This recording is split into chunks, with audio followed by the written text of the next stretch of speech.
Here on the Patrick Netherton Show, as always, we bring you the guests that are breaking news, and a guy that's been breaking news his entire life, so much so that everyone goes to him as their go-to guy. We actually called him Sources for a long time because that's all ESPN would recognize him as. Then they hired him, and then now he works for Stadium, and he continues to break news left and right. He is Brett McMurphy. Sources, how are you, man? Hey, good to talk to you, Patrick. You too, you as well. All right, so the bowl tie-ins now are the big thing in college football. We're seeing the current slate of bowl tie-ins is finishing, the new slate coming up.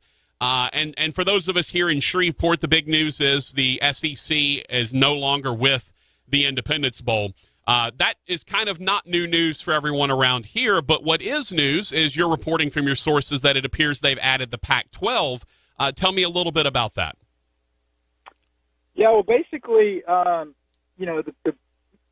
this is the final years, of the current bowl allotment for all the bowls and conferences, and so starting next year, we'll start the 6-year cycle, and so in that new 6-year cycle, the SEC decided to cut ties with Shreveport. And instead is replacing that slot with the Gasparilla Bowl in Tampa. But then, so on the flip side, for Shreveport to find, or for Independence to find a replacement for the SEC, the ACC, I'm told, will still be aligned with Shreveport.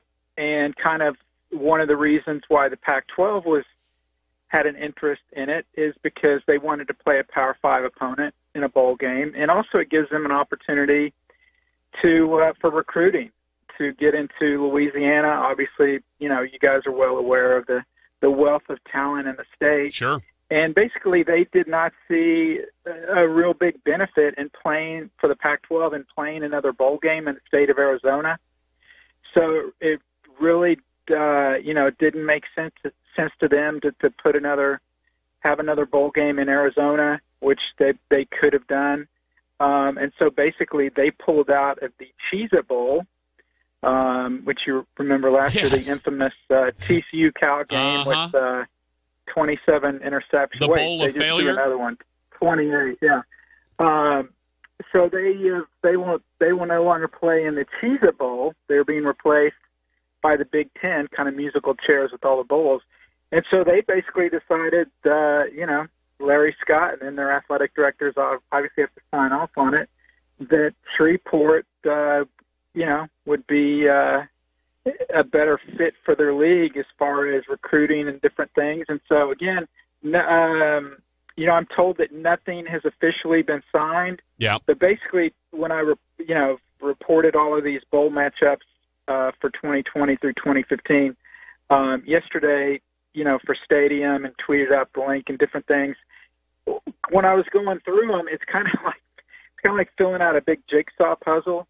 If one piece fits here, then that means another piece fits there. So basically, until anything's signed, it's never 100%. But for the ACC to be in the Independence, they obviously want to play a Power 5, and for the Pac-12 to go to Shreveport, they have to play a Power 5. So again, nothing's official till it's signed, but everybody that I've talked to says that looks to be the case for the Independence Bowl. And it's almost like deductive reasoning, right? Okay, well this conference fits here, this fits here, and almost by just power of deducing and reduction, okay, then it makes sense that the Pac-12 has to fit here with the ACC. Is that kind of what you're saying?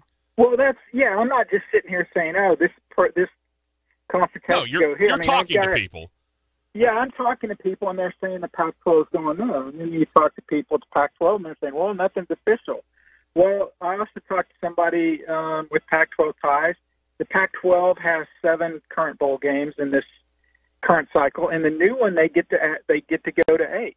So by going to 8, that means they get to add a spot. Well, they're adding a new bowl in Los Angeles, where they will play the Mountain West in the new NFL stadium there starting next year.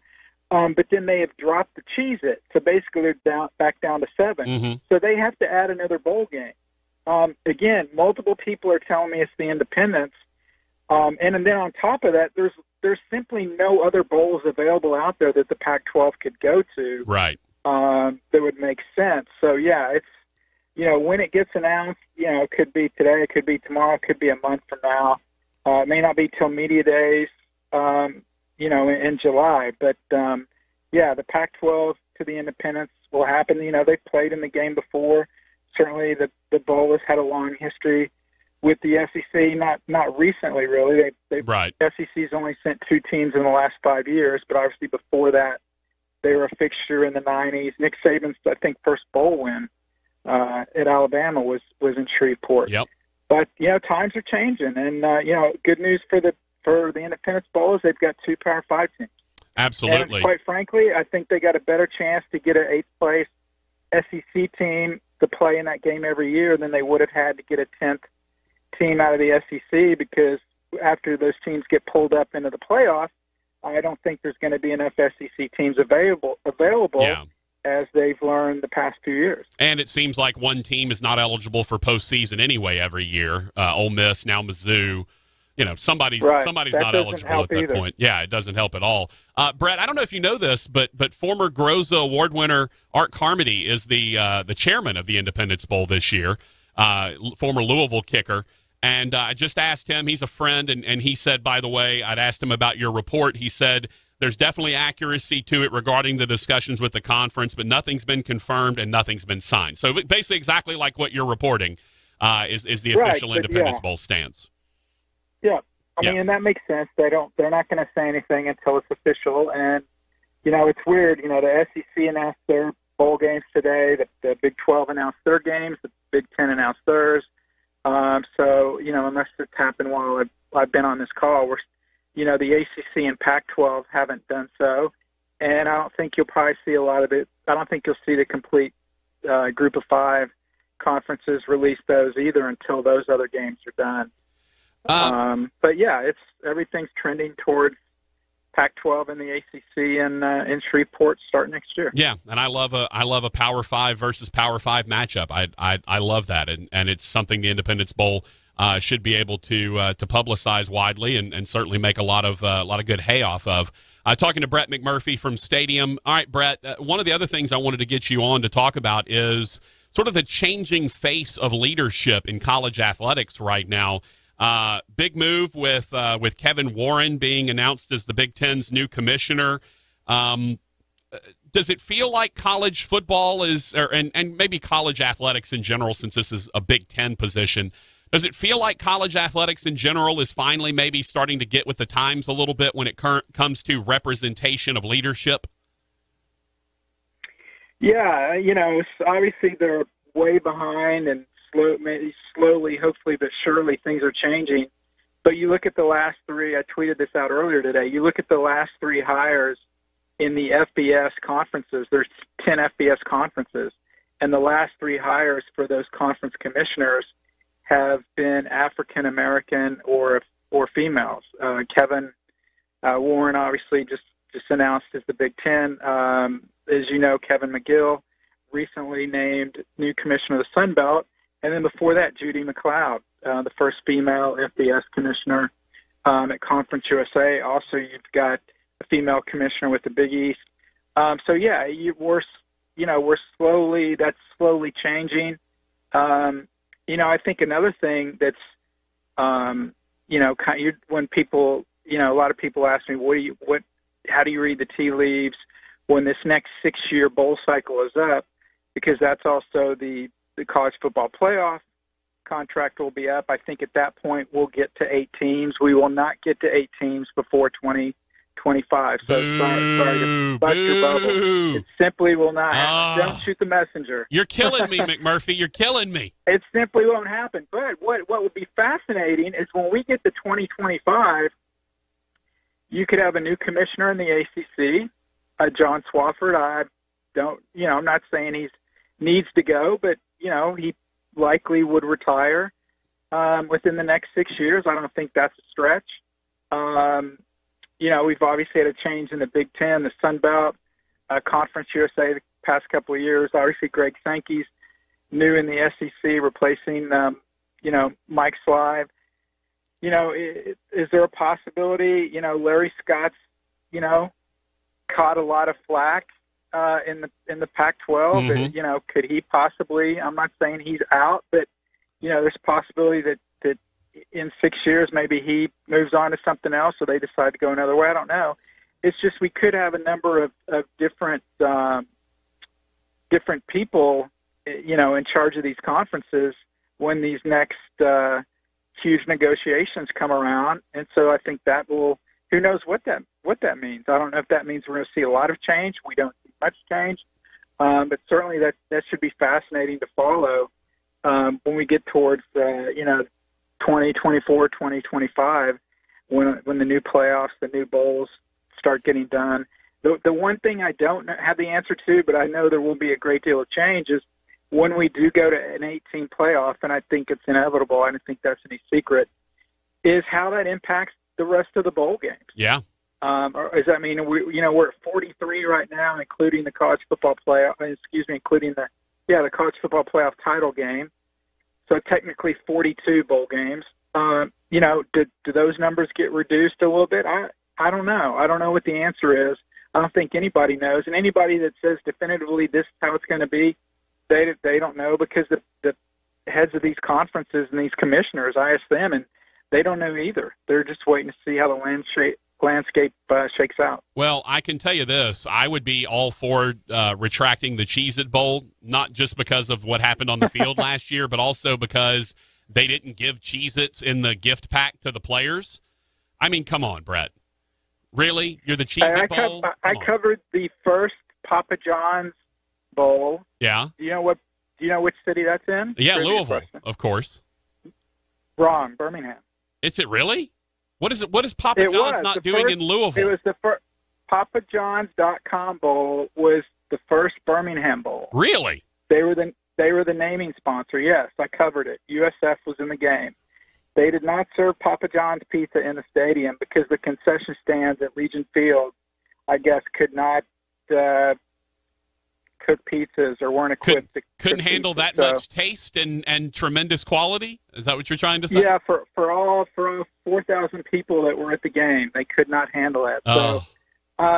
So I've experienced being at a bowl game that could not serve the food that the naming rights sponsors. That's not good. They served us walk-ons in the press box 2 years ago at Independence Stadium. I was doing the PA, and they had all the walk-ons, Krispy Kreme bread pudding, and everything else. It was delightful. I can tell you that.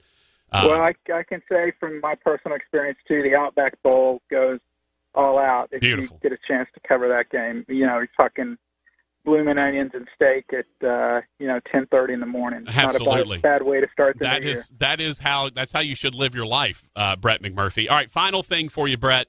You came over to the Patrick Netherton side of things because you're an incredibly intelligent human being, and you were on board with the Group of Five playoff, which I think I was talking about this 5 years ago on the Brando show, that I think we should have had a Group of Five playoff, and I wonder now, with all of this momentum toward 8, I can't imagine that the Group of Five schools or conferences are even thinking about this, because they probably see, we're getting a guaranteed slot when it goes to 8 at some point, right? That's got to be what they're thinking.